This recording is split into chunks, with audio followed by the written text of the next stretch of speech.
Hey guys, tonight we slip barefoot into the red dirt of Jamaica's St. Ann Parish, just outside a village called 9 Mile, where the rain falls like whispered percussion and the hills hum their own lullabies.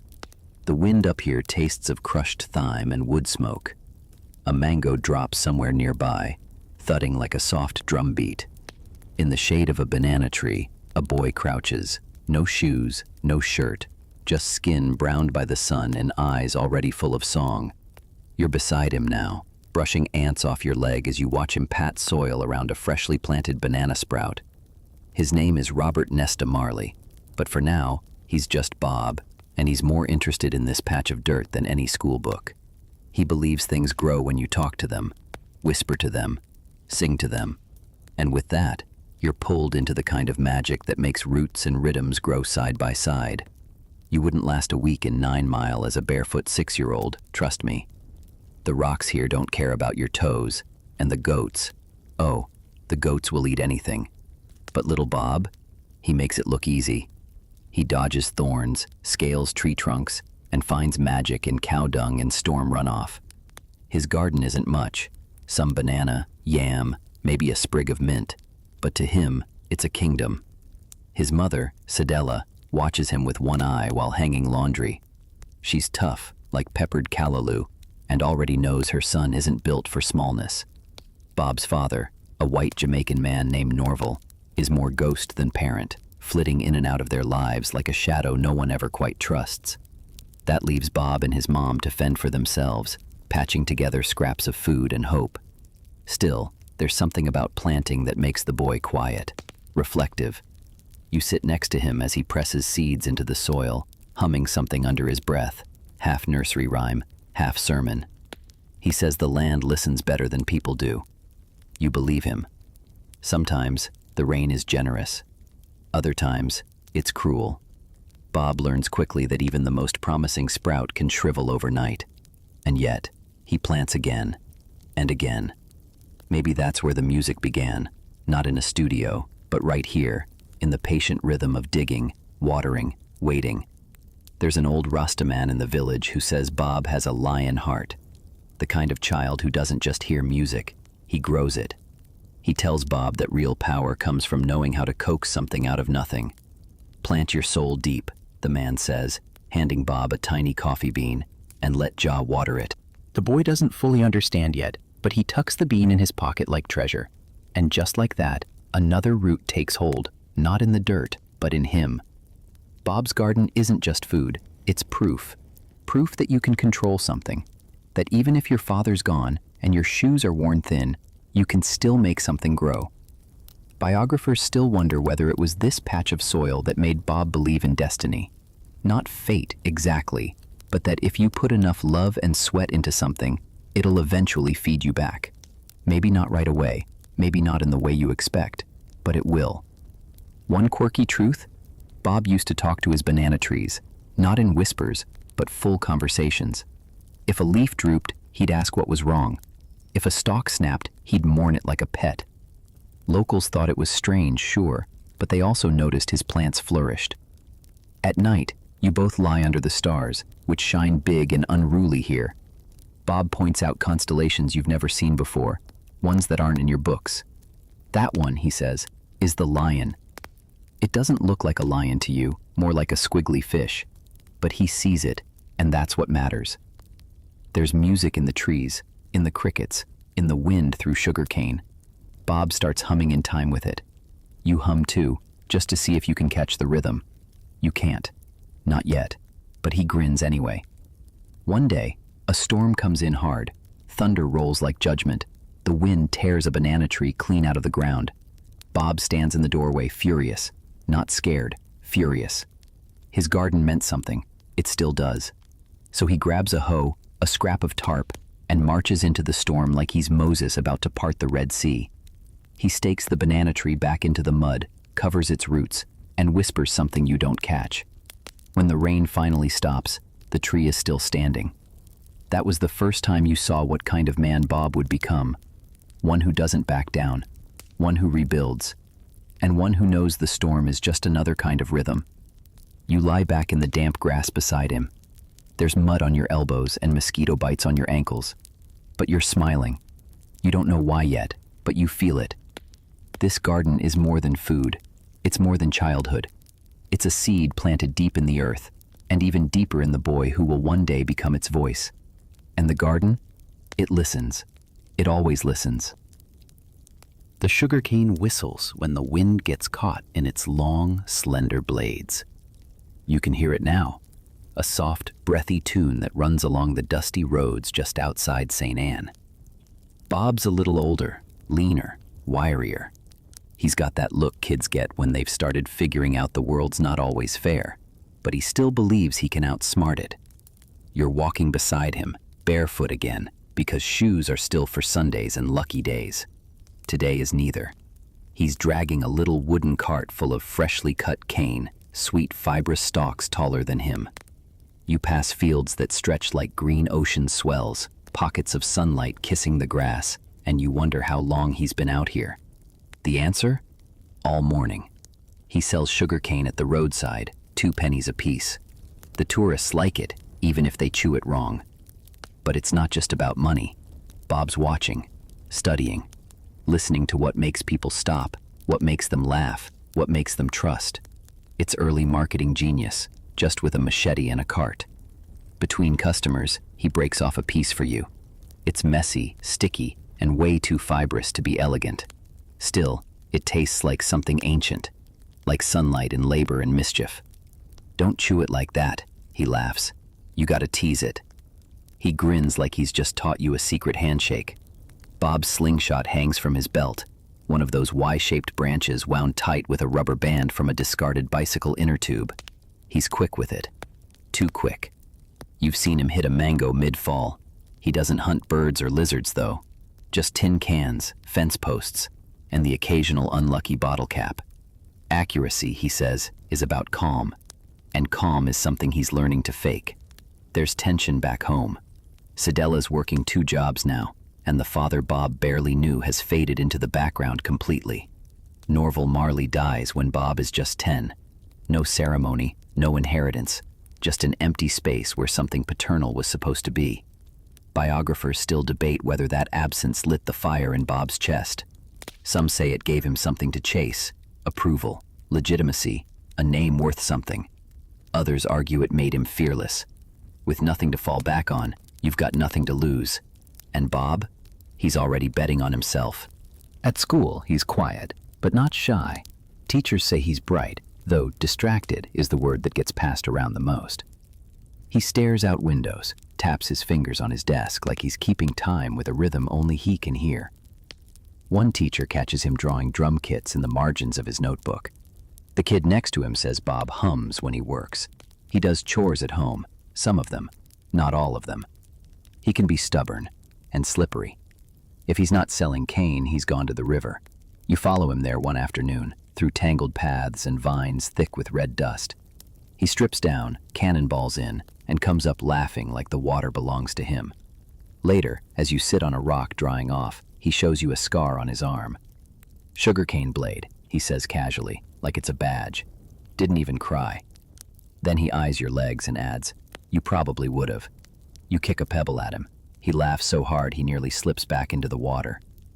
Back in the village, he carves his name into a tree, not out of vanity, but permanence.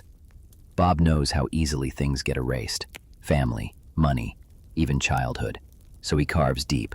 The bark peels away like old secrets, and his name stays, etched into nature.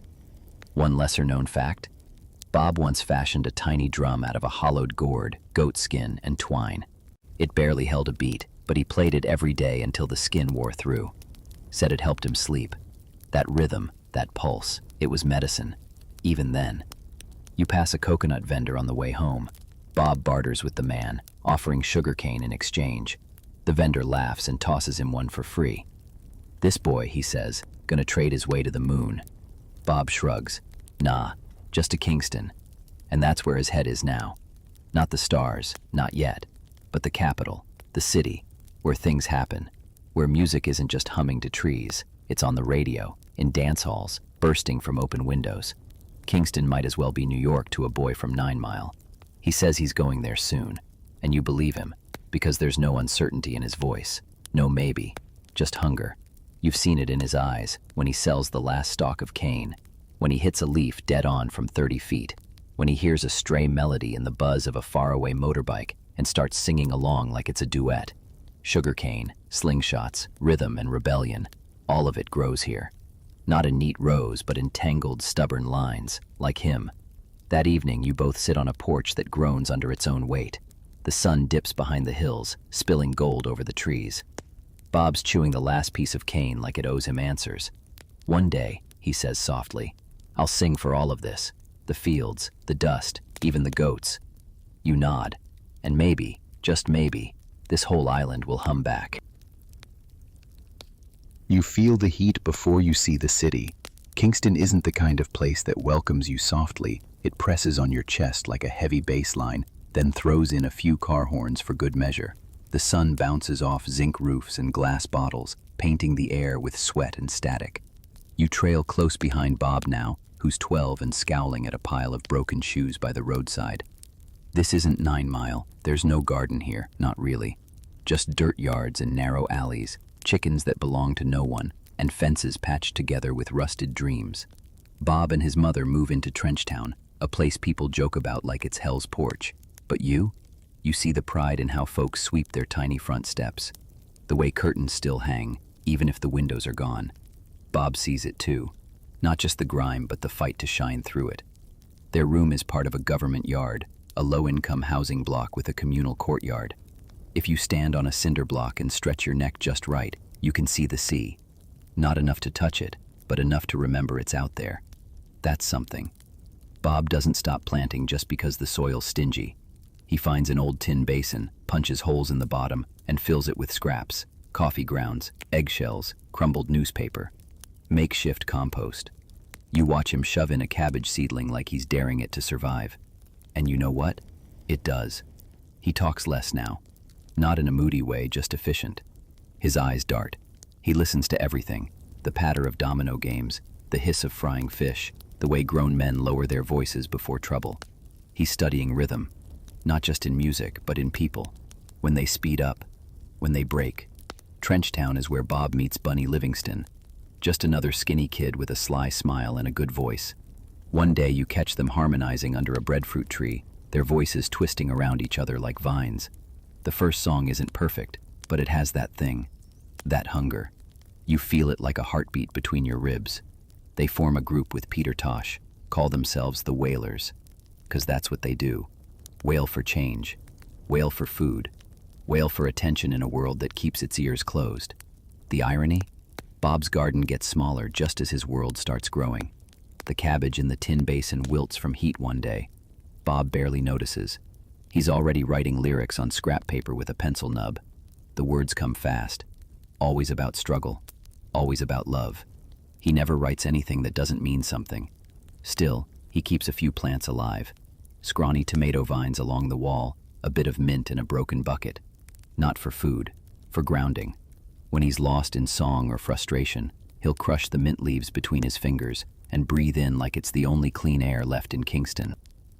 One quirky fact? Bob once tried to grow corn on the rooftop, straight up rooftop agriculture. The building superintendent lost his mind, but the corn actually sprouted before the rain washed it all into a neighbor's yard. You couldn't tell Bob anything after that. I can grow anything, he grinned, even on zinc. You and Bob walked down Collie Smith Drive some nights, past men playing guitar on crates and women selling hot patties from tin boxes. The air's thick with smoke and music and something urgent.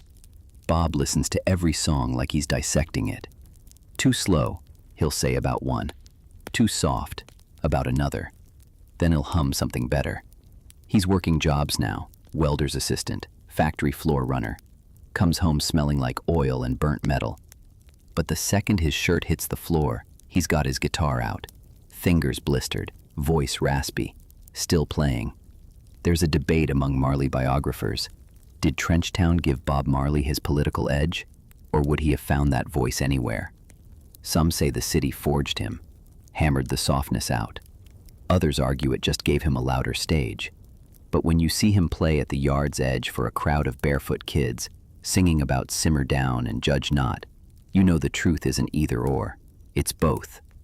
Bob needed the city, and the city needed him. You're sitting on a crumbling step now, eating fried dumplings with saltfish out of wax paper.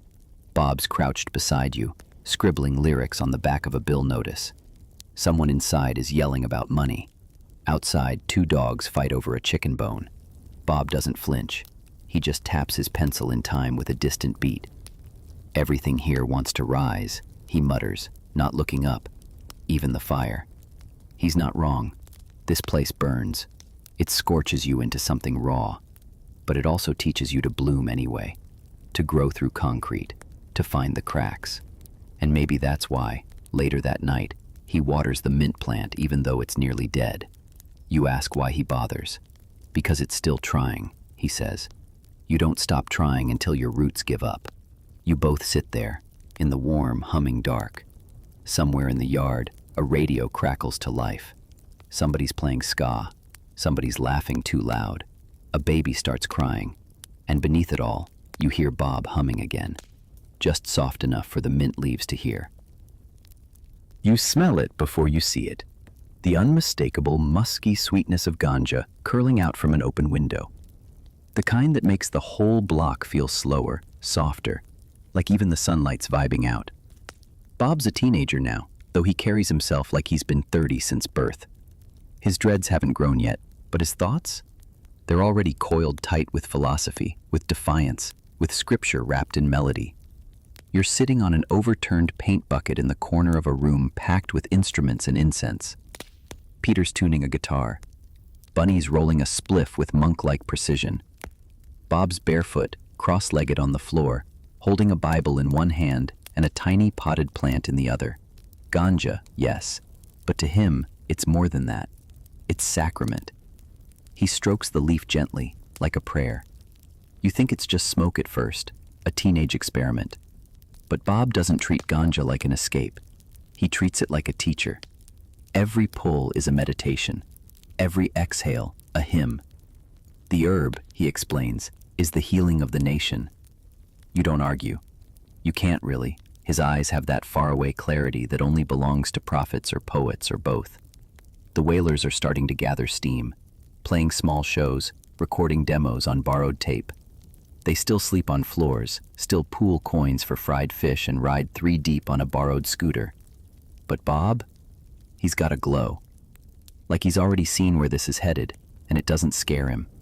He plants herbs in his windowsill now, basil, thyme, a little rosemary. But always a ganja plant in the corner, tucked in like an old friend. Not hidden, not flaunted, just there. As natural as breath. And yeah, police come through sometimes. Shake down young men with dark skin and dreams too big for their addresses. Bob's been busted once already. Nothing serious, just a scare. But he didn't stop. Said jail didn't change truth, just made it echo louder. Biographers still wrestle with this period of his life. Was Bob a devout Rasta yet, or just growing into it? Some say he converted later, when the fame hit. Others argue that this cramped, smoky room in Trenchtown, is where he first truly saw Jah. Not in a temple, not through a preacher, but in the ritual of earth and leaf and song. You ask why he reads the Bible so much. He taps the cover and says, because it's not theirs, it's ours.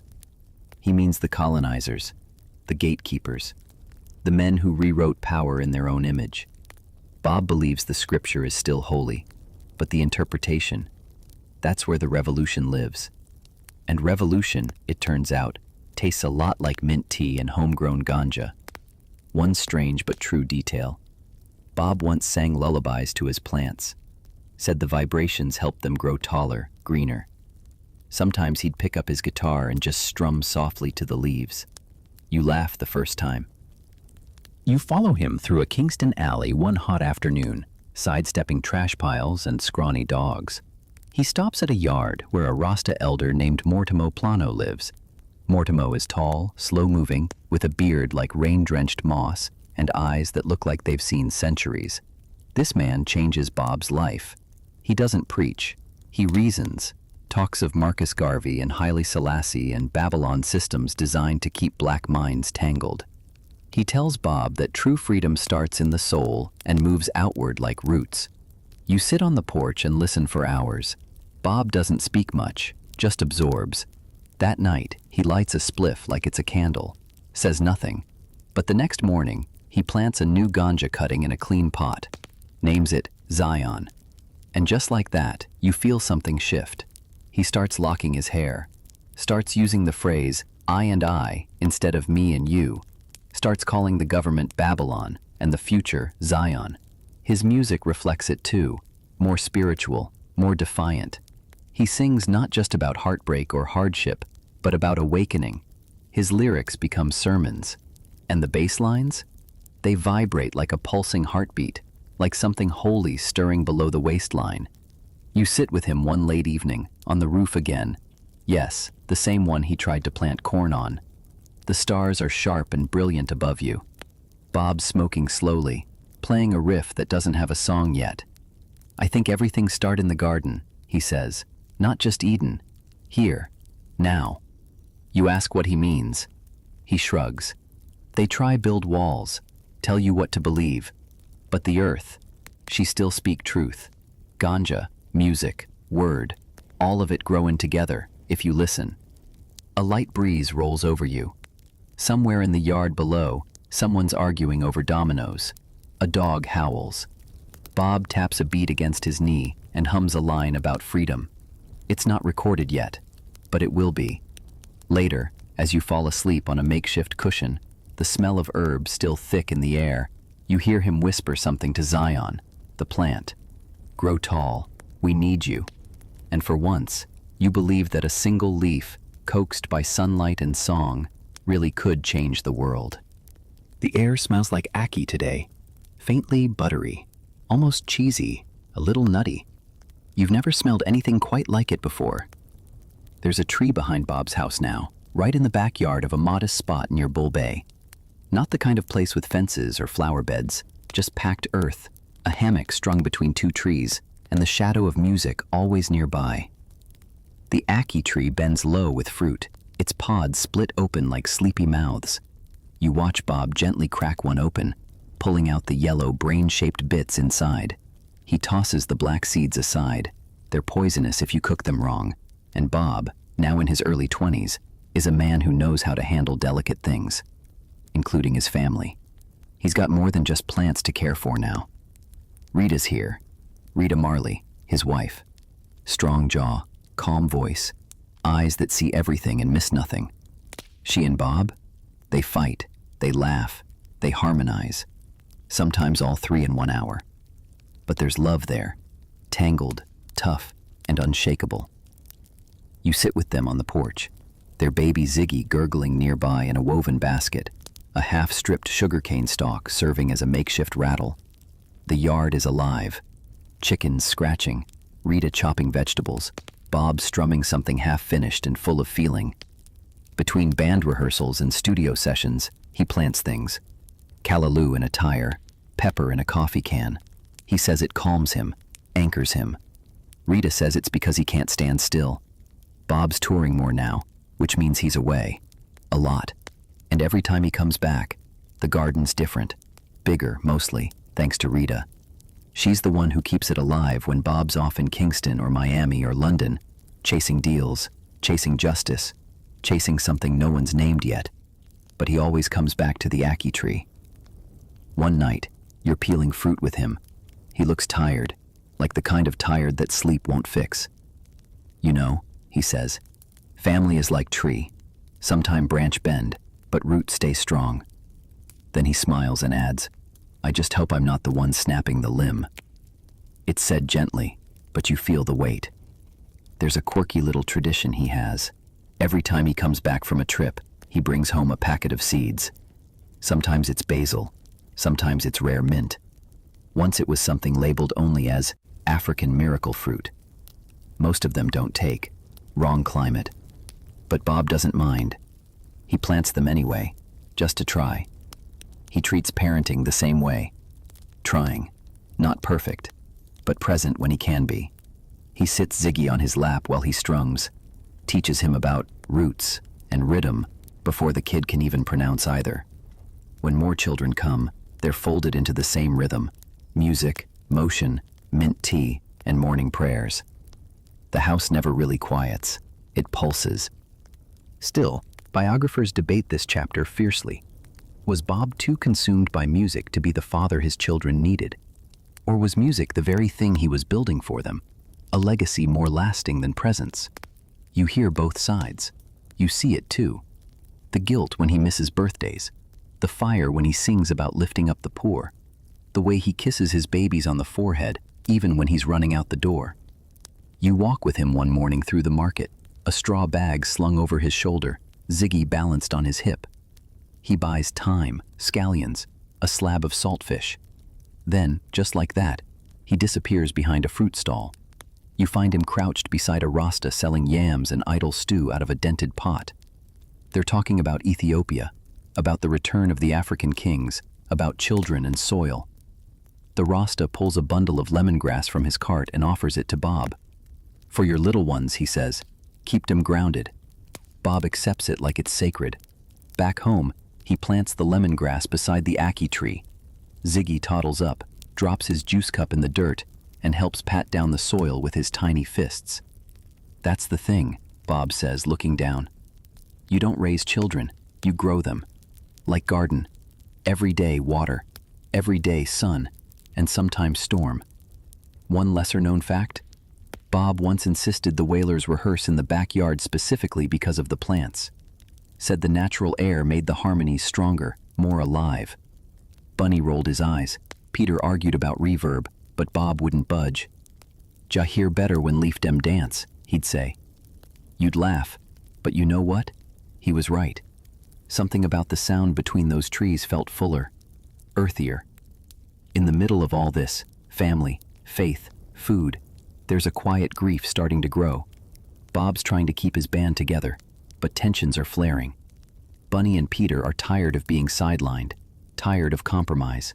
You see it in their glances, their long silences after rehearsals. The Whalers are still a trio for now, but the wind's shifting. Still, Bob keeps planting, keeps building. Not just music, not just legacy, but life itself. You look around the yard one afternoon and realize, this isn't just a garden, it's a map. A living, breathing version of Bob's hopes. One vine for each child, one tree for each song, one stubborn patch of mint for every time he's tried and failed to make peace between the people he loves.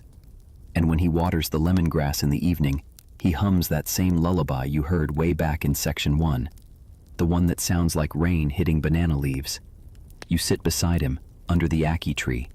The sun's dipping low, and the sky's the same bruised orange as the fruit in your hands.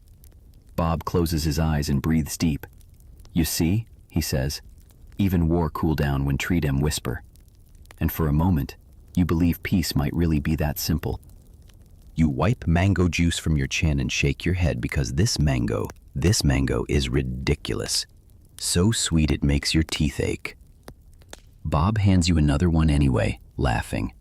"Jamaican sun, mixed with soil like no other place," he says, settling into a wooden chair so weathered it creaks like a fretboard.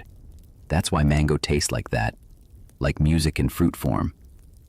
You're in a small backyard behind a rented flat in Kingston now, and it's humid as sin. There's barely enough room to stretch your legs without knocking into a music case or someone's half-dry laundry. But Bob's made this tiny yard his sanctuary. In one corner, a spindly mango tree leans like a gossiping elder, dropping fruit too fast for anyone to keep up with. He lives here now with Rita and a rotating cast of musicians, relatives, and dreamers. The Whalers have started getting real gigs, clubs, small festivals, and once, gloriously, opening for a visiting international act who couldn't believe this barefoot trio of Rasta kids was making the crowd go wild. Bob eats it all up. The chaos, the hunger, the grind. Because yeah, they're still broke. Mangoes are free, studio time is not. And so the Whalers hustle. They busk on corners, charm producers, and, true story, once offered to mow a studio owner's lawn just for 30 minutes of recording time. Bob's voice is sharp, aching with truth, and still nobody in the industry quite knows what to do with him. Too rough, too honest, too Jamaican. You see it in the tension on his face, the slow simmer beneath the smile. He believes in his music, knows it's got roots strong enough to crack concrete. But that belief doesn't feed kids or pay rent. Still, he plants. Mango seeds mostly, because he says they carry memory. If you plant what feeds you, he says, it always find you again. You don't ask what that means. You just pocket your own seed, sticky and warm, and promise not to throw it away. One lesser-known story.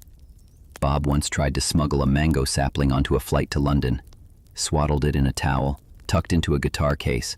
Security flagged it. Bob argued, half laughing, half serious, that it was medicinal. They confiscated it anyway. The man take me future tree, he grumbled for weeks. The music's changing now. Ska is mutating into rocksteady, and Bob's ears are wide open. He listens to Curtis Mayfield, Otis Redding, James Brown, studies their phrasing, their heat. But he never imitates. He absorbs, remixes, translates their soul into patois, and pours it over a drumbeat so thick you feel it in your spine. The Wailers' songs start to hit harder. Duppy Conqueror, Soul Rebel. These aren't love songs. They're manifestos, and the world's beginning to take notice. Still, they're hungry, sometimes quite literally. You've seen Bunny stretch a single tin of sardines across 4 pieces of bread. Peter counts change like a surgeon. Bob? He just keeps writing. And when there's no food, he plucks mangoes from that stubborn tree in the yard. Sometimes that's dinner. Mango and music. The two things that never seem to run out. Biographers argue about how much struggle shaped the sound of early Wailers' music. Some say the poverty gave it grit. Others believe Bob would have sung with fire no matter where he came from. But you were there. You saw him chew stale bread with the same mouth that sang about liberation. You saw him water a dying mango sapling with the last of the drinking water. That's not metaphor. That's fact. You watch one recording session in a makeshift home studio. Bob's standing barefoot on a rug that slides every time he steps too hard. The mic is wrapped in pantyhose stretched over a hanger. DIY pop filter. Peter's in the corner on rhythm. Bunny's harmonizing. They're doing take after take, sweat beading on their foreheads. Then it happens. One line, one chorus, one final take that lifts you right off your seat. Get up, stand up for your rights. It's not fully finished yet, just a draft. But already it feels like thunder in your chest. Later, in the yard, Bob's eating mango slices with a spoon, the juice dripping down his wrist. He looks at you, eyes low but burning. Music, feed the body and the fight, he says. Jah give you tree, but man must reach for fruit. And that's the thing. You realize Bob's always reaching. For truth, for rhythm, for something more than survival. He sings like the house is on fire, and he's trying to tell the walls what freedom smells like. That mango tree? It's barely 6 feet tall. The fruit's small, a little bruised, a little misshapen. But Bob still eats them like royalty. Still tells his kids, this one's sweeter than money. You spend one late evening watching him peel mangoes in the dark. No light, just the moon above and a soft breeze lifting the curtains. He's humming again, barefoot on cracked tiles, his shirt damp from rehearsal. You ask what he's thinking. Everything I love, he says, grow from hunger. And maybe that's why he still plants, even when he can afford to buy fruit by the crate. Why he keeps that battered mango tree standing with rope and hope. It's a monument now, not to fame, but to the version of himself that never gave up. The mangoes fall overnight, thudding soft in the dirt. Bob never lets them rot. Each one's a gift, a reminder, a lesson. And every time he shares one with you, sticky fingers and all, you remember what he told you back in Section 2, chewing sugarcane under the hot sun. Sweetness only matter if you're willing to share it. The cane fields stretch out before you like old memories, golden and humming with the hum of the harvest wind. You're back in the countryside now, walking beside Bob as he stares into the horizon like he's trying to read it. He's older, wiser, sharper, more restless. Fame's starting to sniff around his doorstep, but Bob's still not sure if it's a blessing or a trap. You're in St. Catherine Parish this time, not far from Spanish Town, and Bob's walking slowly through the rows of sugarcane. He drags his fingers along the stalks like he's counting them, one by one. Me used to cut these for pocket change, he says, half smiling. Now people want sell me face for pocket change too. The whalers have split, kind of. Bunny's gone his own way. Peter's not returning Bob's calls. And Island Records is trying to repackage him into something neat, marketable, digestible. A reggae frontman without the rebellion. A clean, global-friendly version of revolution.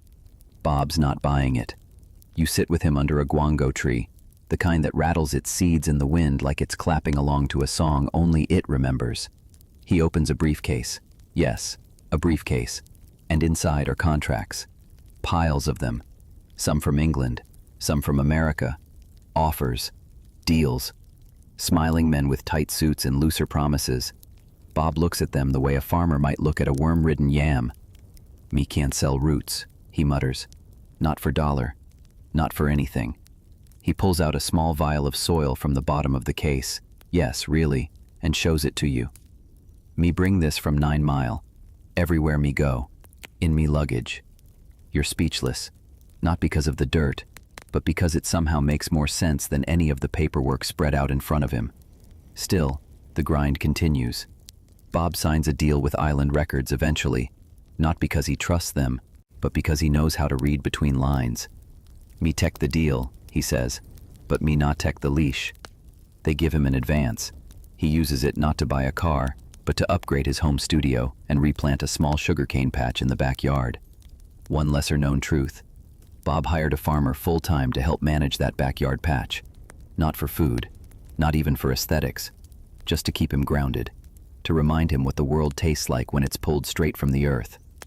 Me want remember, he said, what it feel like before the stage. You visit the studio the next day. Tough gong. It's noisy, hot, chaotic, and Bob's at the center of it all like a conductor. Guitars on one side, drums on the other, Rita keeping the background singers in line while a barefoot kid offers mangoes to the bass player. The band's rehearsing a new track, Concrete Jungle. The room thrums with it. Bob's voice cuts through like a blade wrapped in silk. You hear pain in it, fire, reflection.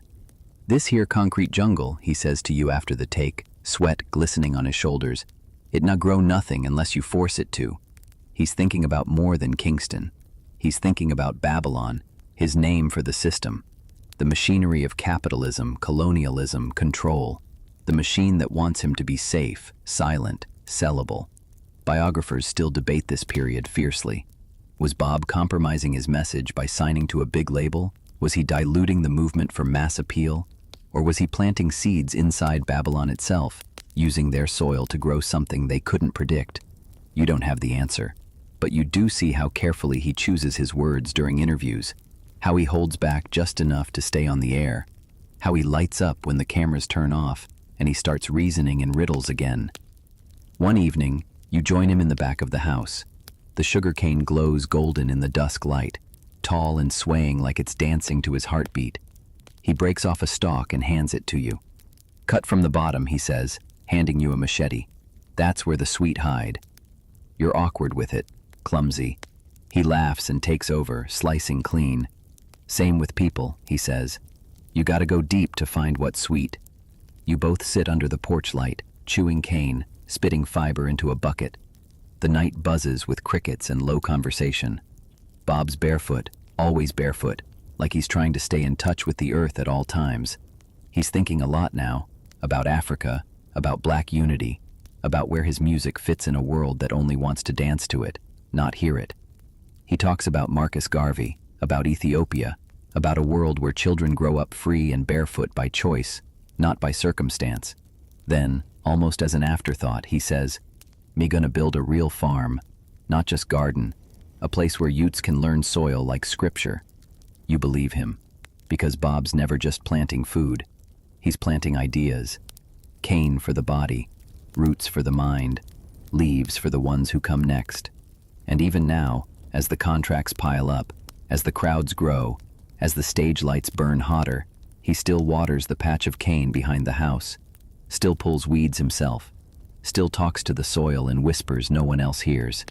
You see, he says, looking out across the rows, fame is like fire. It cook food, but it burn crops if you're not careful. You chew slowly, thinking on that. And when Bob starts humming a melody into the dark, you know another song is coming, one born from dirt, sweat, sugar, and truth. You duck instinctively, just behind a hedge thick with guava leaves, the kind that smell almost like honey when crushed, the kind that can't stop a bullet. It's the night of December 3rd, 1976. The air outside 56 Hope Road is hot and humming, but not from music, from tension. Inside the house, Bob's getting ready for the Smile Jamaica concert, meant to cool the country down, bring peace or at least a pause in the political madness. He's pacing, working on lyrics, strumming softly, surrounded by friends, musicians, and Rita in the kitchen cutting breadfruit. And then, chaos. Gunshots crack the night open. You feel it in your bones before your ears even register it. Screaming, running. Rita falls, grazed. Bob's manager takes 2 hits. Bob's grazed too, his arm and chest. Blood, confusion, disbelief. The attackers vanish as fast as they came. The whole house smells like fear and burnt guava leaves now. You press low to the ground beside him. He's holding his side, breathing hard, eyes wide but not broken. Not even close. In fact, there's something eerie in the way he just stands up. "Damn, try stop music," he mutters. But music scient dead. The next day, he plays the show anyway. 2 days after an attempted assassination, with fresh bandages hidden beneath his shirt, he walks out on stage before 80,000 people and sings like he's daring the world to blink. "No bullet can stop us now. We neither beg nor we won't bow." You're backstage, watching from the shadows. The crowd moves like one massive organism, swaying, weeping, roaring with each word. Bob raises his injured arm, hand wrapped in white gauze, and the people lose their minds. He's not just performing, he's prophesying. Biographers argue over what really motivated the attack. Was it political, personal, a warning, a random burst of madness in a divided country? The theories stack up like dominoes, but the truth, like most things around Bob, stays wrapped in smoke and mystery. After the show, he retreats to the guava trees. Yes, really. Behind the compound at Hope Road, there's a row of scruffy, determined guava trees he planted himself. One of them has bullet holes in its trunk now. You run your hand along the bark. It's warm, like it's still vibrating from the concert. Bob lights a spliff and leans against the tree. "You know," he says, "guava leaf heal wound, not just skin, inside too." You sit with him in the dark. It's quiet now. Almost too quiet. You're waiting for him to collapse, to rage, to cry. But instead, he just tears a leaf from the tree and crushes it in his palm, inhaling deeply. "Me not leave the yard," he says firmly. "Me just build bigger fence." One quirky fact? Bob once brewed guava leaf tea every time someone in the band got sick. Swore it cured headaches, stress, even studio arguments. Bunny joked it was Bob's bush diplomacy. It didn't stop the band from breaking apart, but it kept a lot of colds at bay. Hope Road becomes more than a house. It's now headquarters, rehearsal space, hangout spot, sanctuary. The front gate gets reinforced. Guards are posted. But inside, it's still a jungle of guitars, babies, barefoot rehearsals, and Rita's cooking. You follow Bob into the back one morning. He's wearing mismatched flip-flops, holding a bowl of papaya seeds. "Me gonna replant this yard," he tells you. "More tree, more fruit. Me want me picnic dem climb here one day and know joy still live here." And he does. Guava, papaya, breadfruit. A new mango tree to replace the one that got sick. The soil here's dry, compacted, unforgiving. But he turns it anyway, with his own hands. He starts reading more. Books about Africa. Books about resistance. About roots. "Me did think revolution was outside," he says one evening, sipping warm tea on the porch. "But it start here." He taps his chest. The music changes too. More layered, more haunting. You hear it in Exodus, in The Heathen, in So Much Things to Say. His voice sounds older now, not aged, just worn in, like a path carved by years of barefoot walking. Still, there's laughter. The yard remains alive, the band's evolving, new faces, new sounds. The I3s, with Rita at the helm, bring a new balance to the stage. There's mischief in the air again. Bob still kicks soccer balls at his guests. Still serves you callaloo grown in repurposed paint buckets. Still tells stories that end in a shrug and a grin. But the scars stay. The bullet wound itches when the rain comes. Rita's scar fades, but never fully disappears. The house never truly sleeps. You sit by the guava tree one night while Bob sings to the dark. No microphone, just voice and crickets. He sings a version of war so soft it sounds like a lullaby. You're not sure who it's for. Maybe the trees, maybe the city, maybe himself. Biographers still argue over whether Bob should have left Jamaica after the shooting, whether staying put made him a symbol or just made him reckless. But sitting here with him, under the same tree that caught the spray of hate, you know one thing. He chose love. The room smells like boiled cassava, earthy, slightly nutty, comforting in a way that reminds you of simpler things, like wet soil after rain or bread baking at dawn. You're in a modest kitchen somewhere in London now, watching Bob stir a bubbling pot with a focus that could part oceans. He's barefoot, of course, even in the cold. His breath mists as he hums to himself and drops another cassava chunk into the pot. Exile isn't exactly the word he uses, but that's what it is. After the shooting at Hope Road and the Smile Jamaica concert, Bob knew he had to disappear for a while. Not hide, just transplant. Let his roots rest in foreign soil until the storm passed. So now you're here, in a flat tucked somewhere between Notting Hill and Memory, watching him make idle stew in a chipped pot, while Rita wraps scarves around the windows to keep out the draft. The cold bothers him. Not physically, he's used to discomfort, but spiritually. No sun here, he says, nodding at the gray sky. Me spirit needs sun. But he's growing things anyway, always is. You follow him down to the basement, where he's strung grow lights over 3 big planters. Sweet potato vines creep like slow green fire. A couple cassava stumps sit in old milk crates, leaves reaching for bulbs instead of sunlight. And tucked in a corner, as always, is a small herb plant. He calls it Faith. Plants science choose where they drop, he tells you, adjusting the lights. But they still reach up. This is where he records Exodus. In exile, in winter, in the middle of a world that feels nothing like home. And yet, what comes out of these sessions isn't chilled or bitter. It's warm, it pulses, it moves like prophecy. You're in the studio now, small and dim, the walls lined with egg cartons and incense smoke curling up like prayer. The band's gathered around Bob, who stands at the center like a lighthouse. They're recording, waiting in vain, and there's something in his voice, soft ache, deep soul, like a mango sweetened in a London kitchen. He doesn't talk much between takes, just brews tea, hums softly, and returns to the mic. Rita keeps the kettle going. One of the kids draws in the corner. There's no glamour here, just family and rhythm and resistance. He still writes with his hands in the dirt, literally. One morning you find lyrics scratched into a planter box with a stick. Later, that exact chorus ends up in 3 little birds. You ask him why cassava. Cassava feed people, he says. No fancy, no shiny, just strong. Then he grins. Like me. There's a quiet rumor, never fully confirmed, that Bob once gave a radio interview from the basement garden. Said it made him feel more true to speak among leaves. Biographers still debate whether that interview even happened. Every few weeks, he mails seeds back home, to 9 Mile, to Kingston, to friends.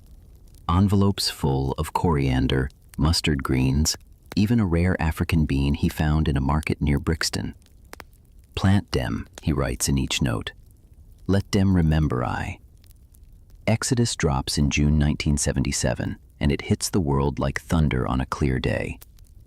Jamming. Turn your lights down low. One Love. Natural Mystic. The album moves like a journey, from pain to promise, from bullets to breadfruit. It's not just music, it's migration, memory, hope packed into vinyl. One quirky detail, Bob refused to record vocals sitting down. Even during late-night sessions, he insisted on standing, feet grounded, spine straight. Said the voice had to rise through the feet first. The band thought it was hilarious. Then they heard the take. No one laughed after that. The world starts noticing. Suddenly, Time magazine calls Exodus the album of the century. Shows are selling out. The Wailers are back together, sort of. New musicians come in. The I3s stay steady. But Bob, he's as focused as ever. Maybe more. He plants another cassava in a bucket by the window, names it Africa. One night, you walk with him through the city. He's wrapped in layers, scarf, coat, hat, but still barefoot. Too cold, he admits, but me want feel ground still. You pass a corner store playing Exodus on a static-filled speaker. Bob stops, listens, doesn't smile, just nods. They feel it now, he says quietly. Jaw words travel. You ask if he wants to go home soon, back to Jamaica, back to warmth. He shrugs. Me always home, so long as I carry roots. He pauses. Still, he says, Jamaica miss me, and me miss me mango. You return to the flat. The stew's done. The cassava is soft, rich, perfect. He ladles it into chipped bowls and hands you one. Eat, he says. This the real music. You eat in silence, steam curling into the cold. Outside, London doesn't stop. The city clatters, rushes, forgets itself. But inside this small flat, in a room warmed by bulbs and belief, Bob Marley keeps planting, keeps singing, keeps rising. You're wiping red dust from your shoes now.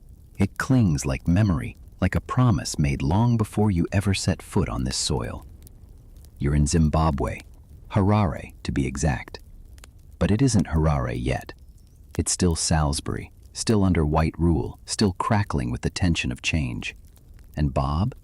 Bob is here planting marigolds outside his hotel room like he's decorating a revolution. You kneel beside him in the morning light. The marigold petals are bright, fierce orange, the kind of color that doesn't apologize for itself. He presses each plant into the dirt with slow hands and a quiet hum. You plant flowers even in battlefield, he says. Beauty remind people what dem fightin' for. He's been invited to perform at Zimbabwe's independence ceremony, April 1980. After years of war, of struggle, of whispered hope and blood-stained fields, the people are about to claim freedom. And Bob? He's the soundtrack. But not everyone's happy he's here. Some of the new government leaders eye him warily. They see the crowds he draws. They know his songs don't play favorites. Get Up, Stand Up isn't just for one side. It's for everyone who's tired of being pressed down. And that kind of message? It doesn't always fit into neat political speeches. Still, the people, they love him. They chant his name in markets, hum his choruses at checkpoints. You walk through the streets with him and children run behind calling Rasta, Rasta. He grins, but you can see he's carrying more than just guitar cases. He's carrying expectation, legacy, the weight of being a symbol when all he ever wanted was to speak truth and sing it loud enough for it to stick. Biographers call this period Bob's Pan-African bloom. Some argue it's the culmination of everything he ever believed, that all black people, no matter where they were scattered, are still one people, one family. Others say he was naive, that he didn't understand the politics, the dangers, the undercurrents of post-colonial power. You saw it, though. You were with him in the gardens of the hotel compound, where he planted marigolds not for decoration, but for ancestors. He said the bright colors call spirits, make the air less heavy. Even warrior need perfume, he joked. He visited farms while he was here, even though his team begged him to stay in the city. He wanted to see the land, the red soil, the millet fields, the dry heat of midday. "Dis remind me of Jamaica," he said, scooping up a handful of earth and letting it fall through his fingers. At one village, an old woman handed him a pouch of dried seeds. "Sunflowers," she said, "for after you leave." Bob wept. quietly, just a shimmer in the corners of his eyes. He planted them the next day. The concert itself? Pure fire. He's on stage in the newly freed Zimbabwe, under night skies thick with dust and stars, his voice echoing like thunder. Soldiers in the crowd try to control the surge of bodies, but it's no use. People push forward, fists in the air, weeping, shouting. The air is electric with new birth. Tear gas gets released. People scatter. Bob keeps singing. You're backstage, heart in your throat, and there he is, standing in the smoke, dreadlocks like a halo, mic gripped tight. He doesn't flinch, doesn't pause. His voice cracks, but doesn't stop. Jah live. Children, yeah. Jah live. One quirky truth? Bob insisted on carrying his own guitar on stage. Said it felt wrong to hand it off to a roadie on a night like that. Said the instrument needed to know it was part of history too. Later, when the smoke clears and the crowd regathers, they chant Marley, Marley, Marley, like it's a drumbeat, like it's a vow. Back at the hotel that night, Bob's marigolds are still standing, somehow, bright, defiant, untouched by the chaos. You sit beside him under the stars.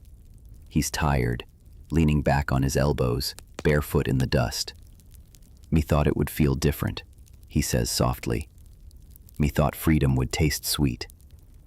You ask if it doesn't. He shrugs.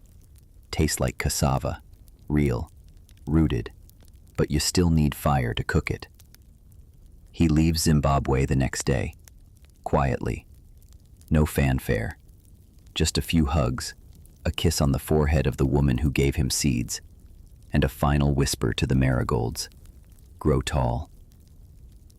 Biographers say this was the moment Bob became something more than a musician, a freedom singer, a global symbol, a living flag for resistance and unity. But you saw him fuss over planting depth, getting the spacing right, humming softly to each flower like it was his own child. Because no matter how loud the crowds, how big the message, how heavy the symbolism, Bob Marley always returned to the garden. The tea is warm, citrusy, and just a little bitter. You blow on it gently as the morning fog curls through the trees above Bull Bay. This isn't 9 Mile, and it's not Kingston either. This place sits somewhere between the sea and the spirit world, carved into the hillside with rough love. Bob's here now, crouched over a patch of lemongrass he planted near the edge of the porch, clipping a few blades for the pot. You have to bend to harvest it, he says, tying the stalks together like old secrets. But it stand right back up. The air's soft, salt and sunlight. Dogs bark in the distance. Someone nearby is frying dumplings, and inside the house, a radio is playing a scratchy version of Redemption song. Bob doesn't react to hearing his own voice. He's more interested in watching the dew slide off the lemongrass blades. You see how it carry the rain but don't break, he says. That's how Rasta men live. These are slower days, not because the world has let up, but because Bob has started choosing stillness when he can, not retreating, just rerouting. There's too much noise out there. Management, tours, politics, plots. So he returns here, where the hills hold old echoes and the breeze doesn't carry headlines.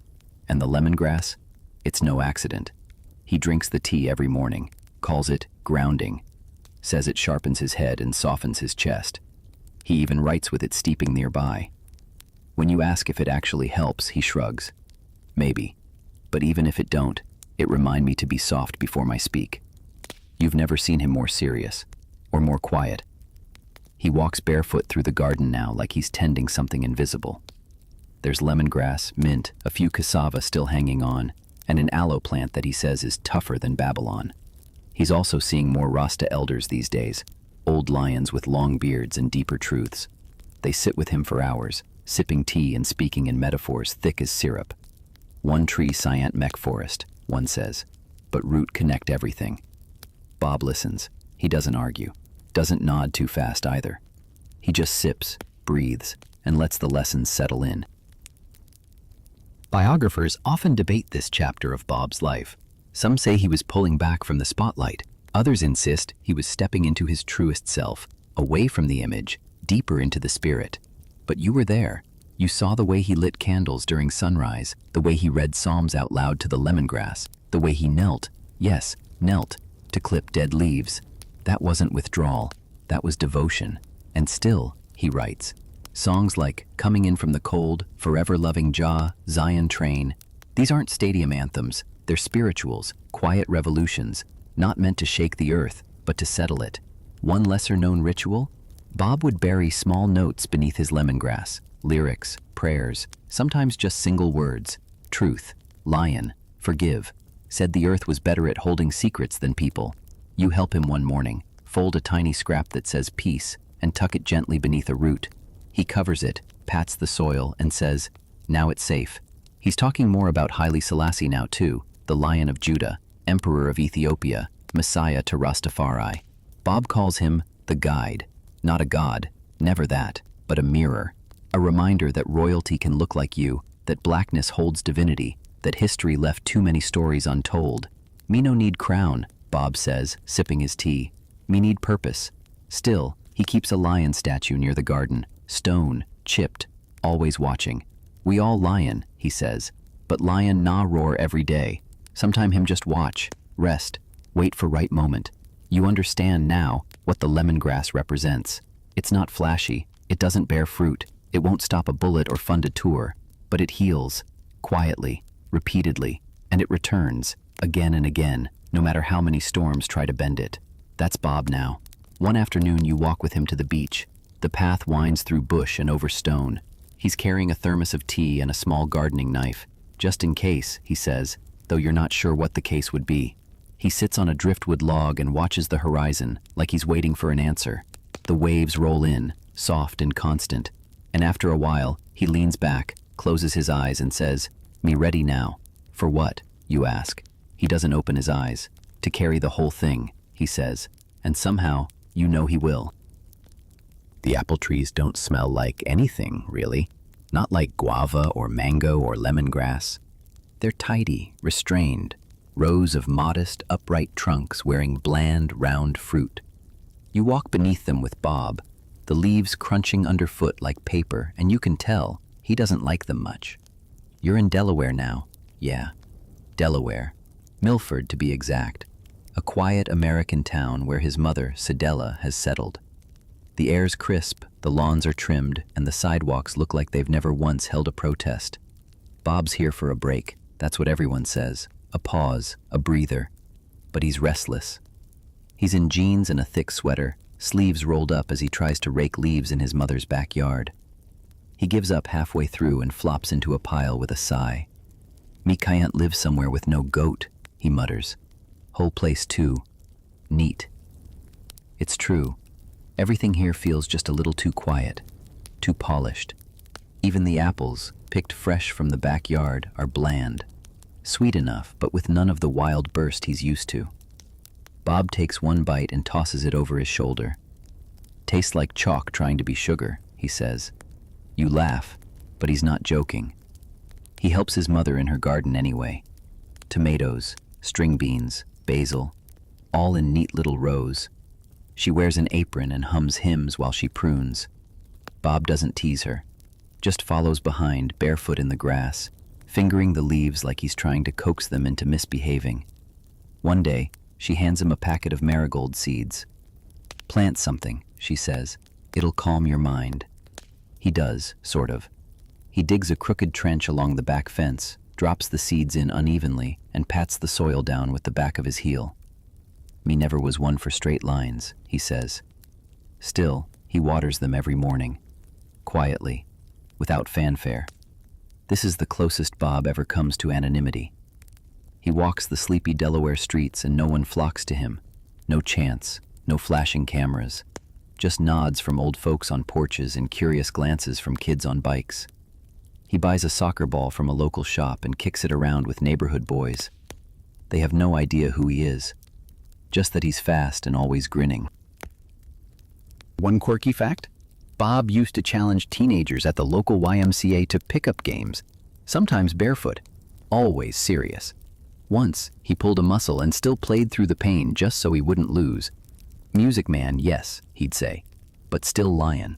And yet, even in the calm, even with his mother's cooking and the trees lined up like good students, he can't shake the feeling that he's too far from the drumbeat. Biographers still puzzle over this time. Was Bob running from something? Hiding? Healing? Some argue he was avoiding the pressures of global fame. Others say he simply needed his mother. But you saw the way he stared at the flat skies, waiting for something to crack them open. You walk with him one night through the neighborhood. It's silent except for the occasional bark of a dog or the distant hum of a passing truck. He points at the stars, barely visible through the haze, and says, "Me miss how sky feel bigger back home." He's writing again. Little scraps tucked into drawers and jacket pockets. Some of it's sharp, political. Some of it's soft, personal. And some of it is just questions. Why me dream of mango when me full of apple? Can silence still carry rhythm? Do lion feel small in house with carpet? He reads them aloud to the marigolds at the back fence. They're sprouting now, awkward, scraggly, but determined. Bob leans down, strokes their leaves like he's apologizing for not planting them properly. "Dem still rise," he says, "even here." Then one afternoon, a letter arrives. It's from Jamaica, a family friend.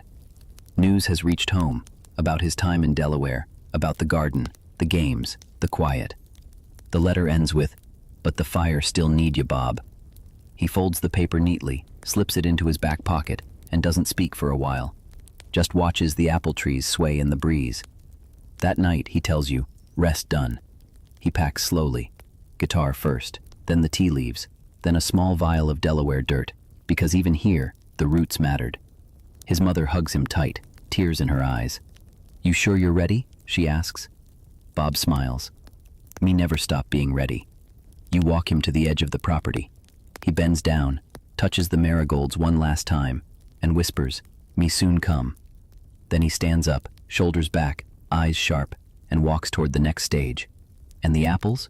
He leaves them hanging. You're barefoot on the sand now, warm grains spilling between your toes as the sea breathes in and out beside you. Bob's already ahead, kicking a ball lightly toward the tide, letting the waves lap at his ankles. This isn't a show. There's no audience. Just Bob, a half-deflated soccer ball, a few old friends, and a patch of coastline somewhere near Ocho Rios. It's supposed to be a break, a retreat, a pause from touring, recording, interviews, the push and pull of fame. But rest doesn't come easy to Bob. He says he wants quiet, but you know the truth. Even silence has to keep tempo. Still, he tries. He's rented a small house here, nestled between palms and almond trees, with hammocks strung lazily between crooked trunks. You help him hang a swing for the younger kids. Rita brings buckets of salt water to rinse the little ones after their dips in the sea. The sun's so warm, it feels like it's listening in. And near the back of the house, a breadfruit tree. He planted it years ago, back when he first started coming here to escape the city. It's tall now, lanky and stubborn, with fruit shaped like green orbs of possibility. Breadfruit keep people belly full, he says, slapping one gently. No matter how poor you be. It's true. Breadfruit fed slaves, fed soldiers, fed school kids. You roast it over open flame, skin it, butter it, and suddenly hunger feels a little less sharp. Bob's growing more than just the fruit now. He's trying, really trying, to grow a life that isn't entirely ruled by movement. You see him early in the morning, crouched near the tree, sipping tea and scribbling lyrics in a notebook. Sometimes he stops and just listens, not to waves, to the birds, the wind, the creak of the hammock. Stillness, he's learning, can be a sound too. But he doesn't sit still for long. By mid-morning, he's chasing kids through the yard, sliding tackles into sand, laughing so loud it startles the crows out of the almond tree. And when the sun hits just right, he breaks into song. Not full performance, just a soft verse, a line from something half-finished, something that sounds like the sea might have whispered it to him in his sleep. Biographers call this his almost retirement.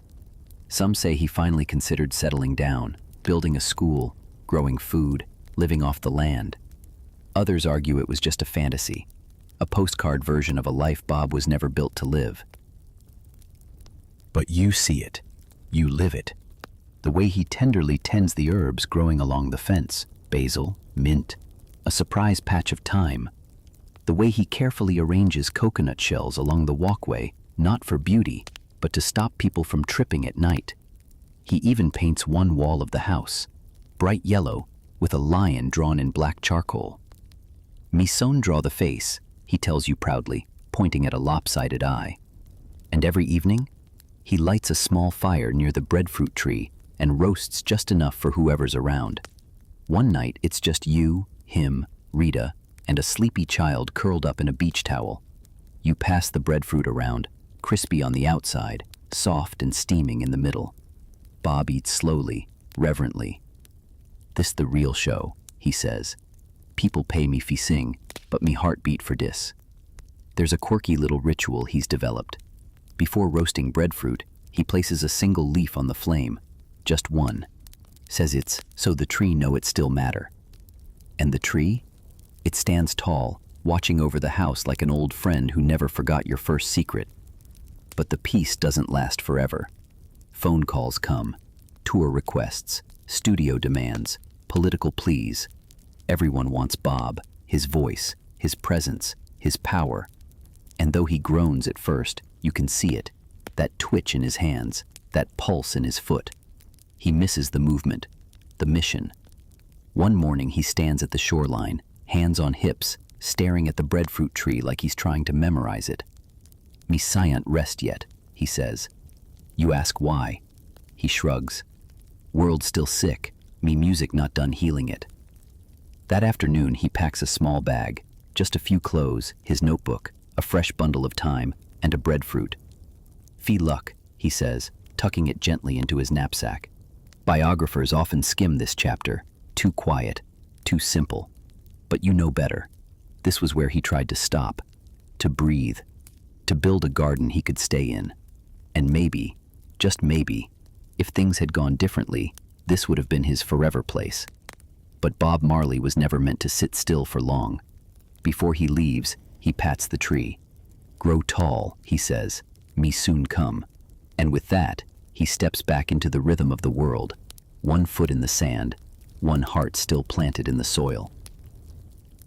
You can feel the cold in your teeth. Munich isn't like anywhere else Bob has been. The sky hangs low, gray and watchful.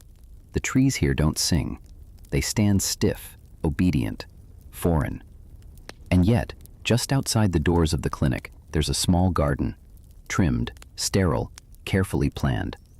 And in one corner, surrounded by gravel and silence, a hibiscus plant in bloom. It's shocking, really, red as fire against all this winter hush.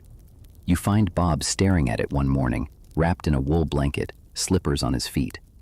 He looks thinner now, not frail, but pulled in, like someone who's been burning fuel faster than a tank can refill. His breath mists in the cold, and he leans close to the hibiscus, like it might whisper something only he can hear. "It nah belong here," he says softly, "but still it bloom." You sit beside him, careful not to disturb the moment. He plucks a leaf, turns it in his hands. "Jamaican hibiscus redder than this," he adds with a faint smile, "but this one brave." This is the hospital where he's come for treatment, where specialists are trying to tame what's spreading inside him. He doesn't talk about it much, never has, not with doctors, not with journalists, barely even with Rita, as if naming it would make it real. But you see it, in the way he walks a little slower now, in the pauses between his sentences, in the way he waters the hibiscus gently with a cup from the clinic cafeteria, like he's trying to teach it to stay strong even when the sun is far away. He still writes, still hums, still speaks to the leaves when no one's listening. One quirky detail: Bob convinced a nurse to smuggle in a potted mint plant, said the hospital tea was tasteless and he wouldn't drink water unless it had leaves steeped in it. The mint now sits beside the hibiscus, both wrapped in his scarf at night to keep them warm. He plays guitar in the evenings, just soft chords now, no crowd, no pressure, just vibration through fingers, through wood, through heart. Sometimes you catch him playing old folk tunes, not his own songs. Things his mother sang while cooking, melodies from the hills of 9 Mile. Biographers struggle with this chapter. The warrior fading, the lion quieted. Some want to gloss over it, end the story in Zimbabwe or back in Trenchtown with the fire still blazing.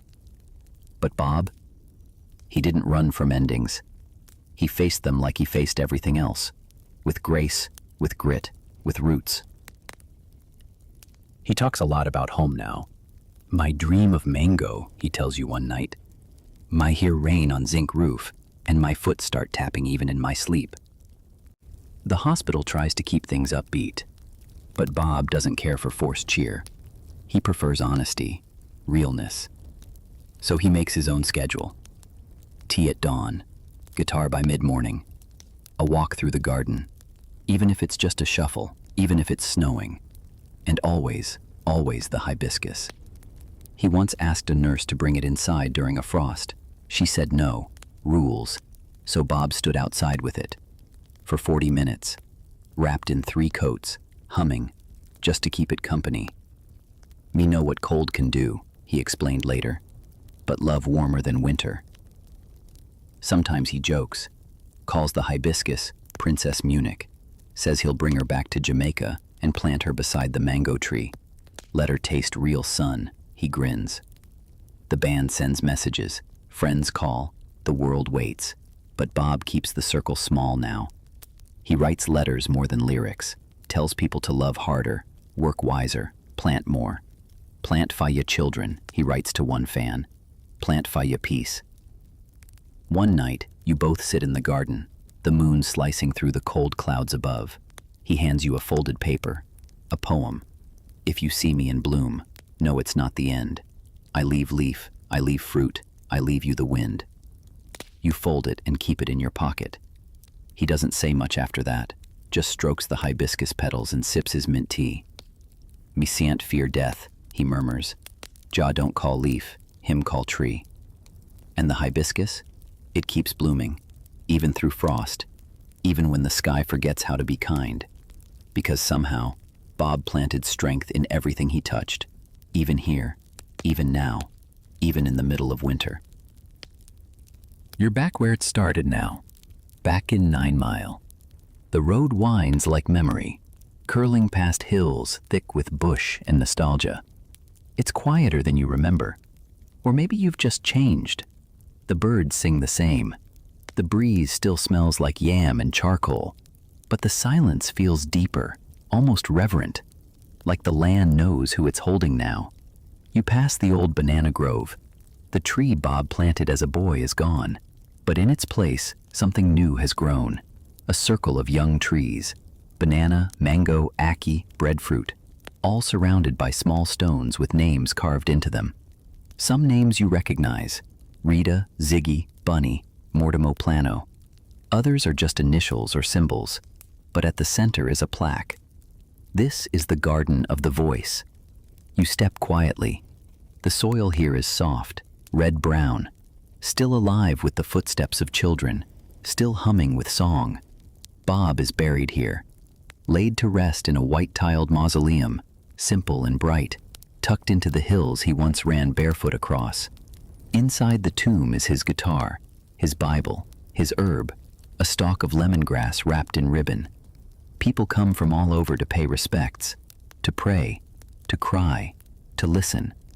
Because even now, the air here sounds like music. You walk slowly through the garden. The marigolds are blooming. So are the mint and thyme and hibiscus. And scattered between them, tucked into every corner of the yard, are little wooden signs, Bob's old sayings.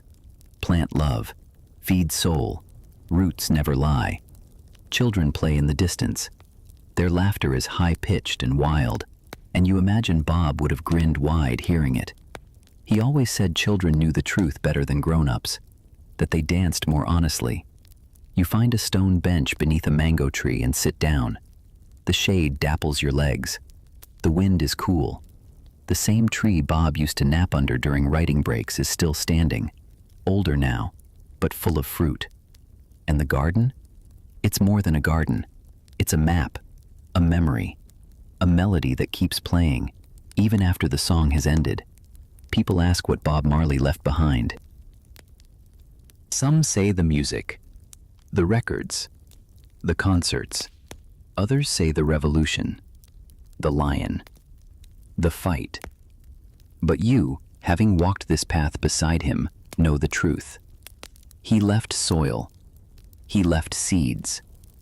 He left something that would grow long after his voice stopped echoing. This garden, his garden, is still alive. Because Bob didn't just sing about change, he planted it. In us. In you. In everything he touched. You walk past the cassava, the aloe, the pepper tree with a ribbon tied around its middle. Every plant here was chosen with care. Some from Jamaica, some from Africa, one from Germany, all rooted together. And near the edge of the garden, just beside a rock shaped like a lion's head, is the guava tree from Hope Road, still growing, still healing. The sun starts to dip.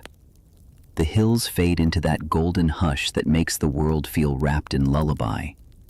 You take a breath and feel the earth answer you back. And then, just before you leave, you see a note wedged between two roots of the mango tree. It's faded, but still legible. Me still here. Grow strong. Grow kind. Don't let the leaves forget the song. You fold it carefully, place it in your pocket, and walk away with your hands in the dirt. Because this garden, it's yours now too.